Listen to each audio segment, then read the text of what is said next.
안녕하세요. 피탐성 빛의 교회와 함께하는 성경 공부에 오신 빛의 성도님들, 어느덧 한 주의 중간 수요일인데요. 이번 한 주간의 삶 가운데도 하나님의 은총이 우리 모든 성도님들 삶 가운데 온몸이 물에 잠기듯 푹 젖어들기를 바라봅니다. 우리 같이 기도하고 오늘 말씀 공부 시작하겠습니다. 사랑의 하나님 아버지, 오늘도 우리에게 말씀으로 다가와 주셔서 감사합니다. 이 말씀의 맛을 볼 줄 아는 우리가 되게 하여 주십시오. 잘 익은 김치를 손으로 쭉 찢어 흰 쌀밥에 얹어 먹는 그 맛을 우리가 아는 것처럼, 하루 넘게 천천히 훈제된 브리스킷의 그 부드러운 고기 맛을 우리가 보고 아는 것처럼 하나님 말씀의 맛을 보고 알아 또 그 맛을 보고자 하는 갈망에 눈을 뜬 우리 성도들이 다 되게 하여 주십시오. 예수님의 이름으로 기도합니다. 아멘. 오늘은 마태복음 28장 19절과 20절 말씀 함께 공부할 텐데요. 19절 말씀 먼저 한번 읽어보도록 하겠습니다. 시작. 그러므로 너희는 가서 모든 민족을 제자로 삼아서 아버지와 아들과 성령의 이름으로 침례를 주고 내가 너희에게 명령한 모든 것을 그들에게 가르쳐 지키게 하여라. 아멘. 오늘 말씀은 예수님께서 부활하시고 승천하시기 전 제자들에게 마지막으로 내리신, 우리가 많이 들어본 것이죠, 지상 명령, The Great Commission, 지상 사명에 대한 말씀입니다. 오늘은 다른 거 다 차치하고 예수님이 마지막으로 교회들에 부탁하신 것도 아니고 권면하신 것도 아니고 추천하신 것도 아닌, 그럼 뭘 하셨어요 지금? 명령. 주님은 명령하셨는데요. 이 명령의 말씀을 좀 살펴보려고 합니다. 19절과 20절을 한국말 성경으로 보면 사실 몇 개의 동사가 등장을 하죠. 먼저 보면 제자로 삼아서 라는 동사, 침례를 주고 라는 동사, 가르쳐 지키게 하여라 라는 동사가 등장을 하는데요. 우리가 월요일에 이 그릭 성경을 원어로 좀 공부해 보지 않았습니까? 이 19절과 20절도 원어로 보면요, 사실 한국말로 볼 때 세 개로 보이는 동사, 이게 아니라 한 개의 동사가 등장을 하고요, 두 개의 분사가 등장을 합니다. 오늘 본문에서 발견할 수 있는 한 개의 동사, 주 동사는 무엇이냐면 바로 모든 민족을 제자로 삼아라 라는 동사입니다. 우리 그리스도인들은, 우리 교회들은 절대로 주일날만 교회에 왔다 갔다 하는 썬데이 크리스천이 될 수 없어요. 그런 무늬만 그리스도인들을 키워내어서도 안 됩니다. 우리 그리스도인들은 월요일부터 토요일까지는 뭐 세상에 푹 젖어 살다가 주일날에만 반짝 그리스도인 같은 모습으로, 그래서 나도 헷갈리고 너도 헷갈리는 이상한 종류의 사람이 되어서는 안 됩니다. 만약 내가 그리스도인, 우리가 흔히 얘기하는 크리스천이라면 나는 누구인가? 바로 예수님의 제자가 되어야 합니다.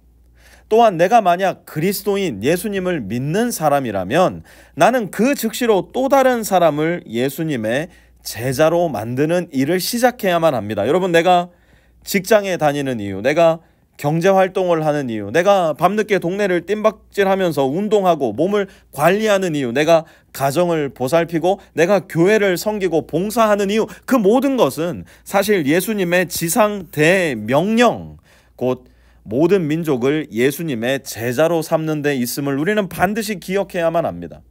그런데 모든 민족을 제자로 삼을 때 거기에 반드시 수반되어야 할 일이 두 개가 있는데, 그것이 무엇이냐? 오늘 첫 번째 일을 중점적으로 살펴보려고 해요. 그것은 아버지와 아들과 성령의 이름으로 침례를 주고 베푸는 일이에요. 여러분, 이것은 타협할 수 있는 일일까요? No, 타협이 불가능합니다. 그러면 이것은 핑계 댈 수 있는 일일까요? 이건 핑계 댈 수 있는 일도 아니에요. 이것은 계속해서 권면해야 되는 일일까요? 아니에요. 이것은 적당히 권면하고 상대가 원치 않으면 그래, 그럴 수 있지, 한번 등이나 토닥여주고 돌아설 수 있는 일이 아니라는 겁니다. 침례는 무엇인가? 침례는 바로 우리 주 예수 그리스도의 지엄한 명령이에요. 주님이 하라 말씀하신 일이고, 따라서 내가 만약 믿음으로 말미암아 거듭난 그리스도인이라면 나는 그 즉시로 침례의 자리로 나와 예수님의 말씀에 순종해야 합니다. 자, 그러면 여기에서 이런 질문을 던지시는 분들이 계실 거예요.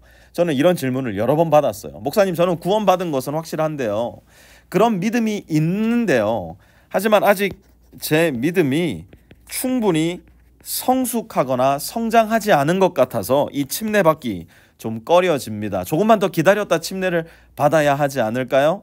어떻게 들어보면 이 이야기는 참 겸손한 마음의 고백 같지만 여러분 충격받지 마십시오.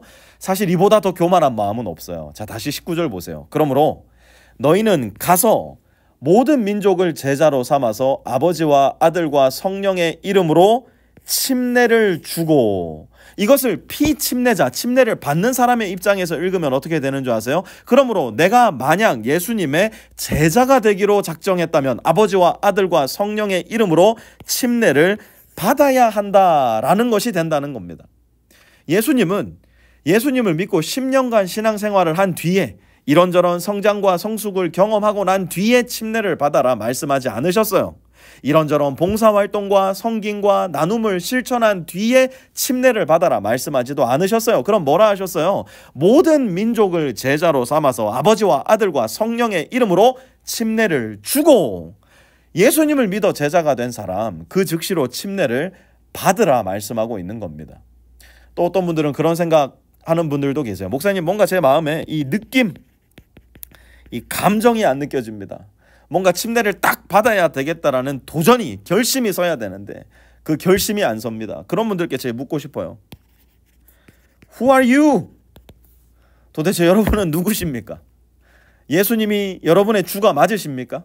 아니면 내가 여전히 내 인생의 주입니까?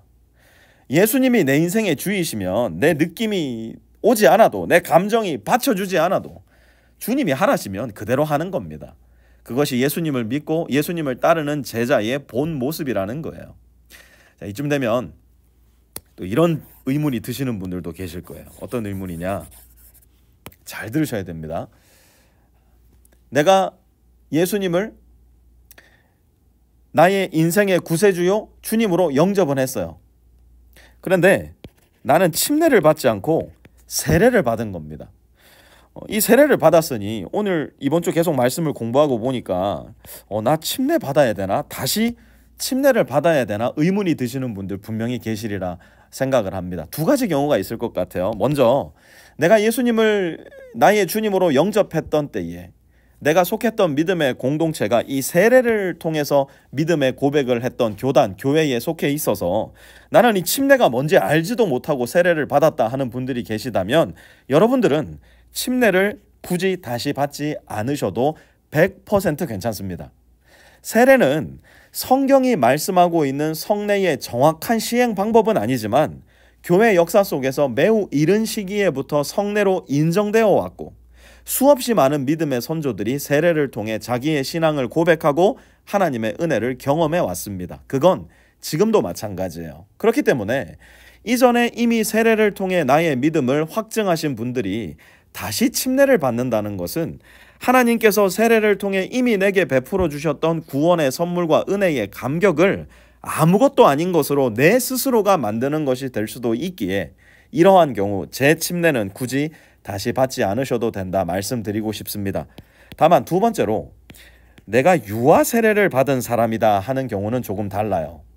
성경은 믿는 신자들의 고백과 침례를 인정하지 부모의 의지로 세례대 앞에 나와 아무런 믿음의 고백 없이 유아에게 세례를 베푸는 것은 전혀 인정하고 있지 않습니다. 그러므로 나의 기억에는 전혀 없지만 유아의 시기에 세례를 받았는데 이제 장성하여 복음의 소식을 듣고 하나님의 은혜로 믿음을 가지게 되어서 침례를 고민한다면 이런 경우에는 기쁜 마음으로 주님의 말씀에 순종하여 침례를 받으시면 됩니다. 사랑하는 성도 여러분, 주님이 말씀하세요. 너희는 가서 모든 민족을 제자로 삼아서 아버지와 아들과 성령의 이름으로 침례를 주고, 그러므로 예수님을 믿는 우리는 침례를 받아야 합니다. 이것은 선택이 아니에요. 제한이 아니에요. 권면도 아닙니다. 우리를 위해 죽으시고 부활하신 우리 구주 예수 그리스도의 엄중하고 지엄하신 명령입니다. 그러므로 그 명령에는 오직 순종으로만 응답하면 됩니다. 아직도 물가로 나오지 않으신 성도님들이 계시다면 물가로 나오시기 바랍니다. 기쁨으로 순종하십시오. 사랑의 하나님 아버지, 우리에게 독생하신 아들 예수 그리스도를 보내어 주시고 우리의 자리, 곧 죄인의 자리를 대신하여 죽게 하시고 부활하게 하신 하나님께 찬양과 감사와 영광을 올려드립니다. 이제 그 예수님을 믿음으로 말미암아 죽음과 부활에 동참한 우리가 침례를 통하여 우리의 믿음을 고백하고 그리스도의 죽음과 부활을 내 안에 간직했음을 확증할 수 있는 우리 모든 성도들이 되게 하여 주시고 그렇게 예수님 안에서 살아가는 복된 신자들이 다 되게 하여 주십시오. 예수님의 이름으로 기도합니다. 아멘.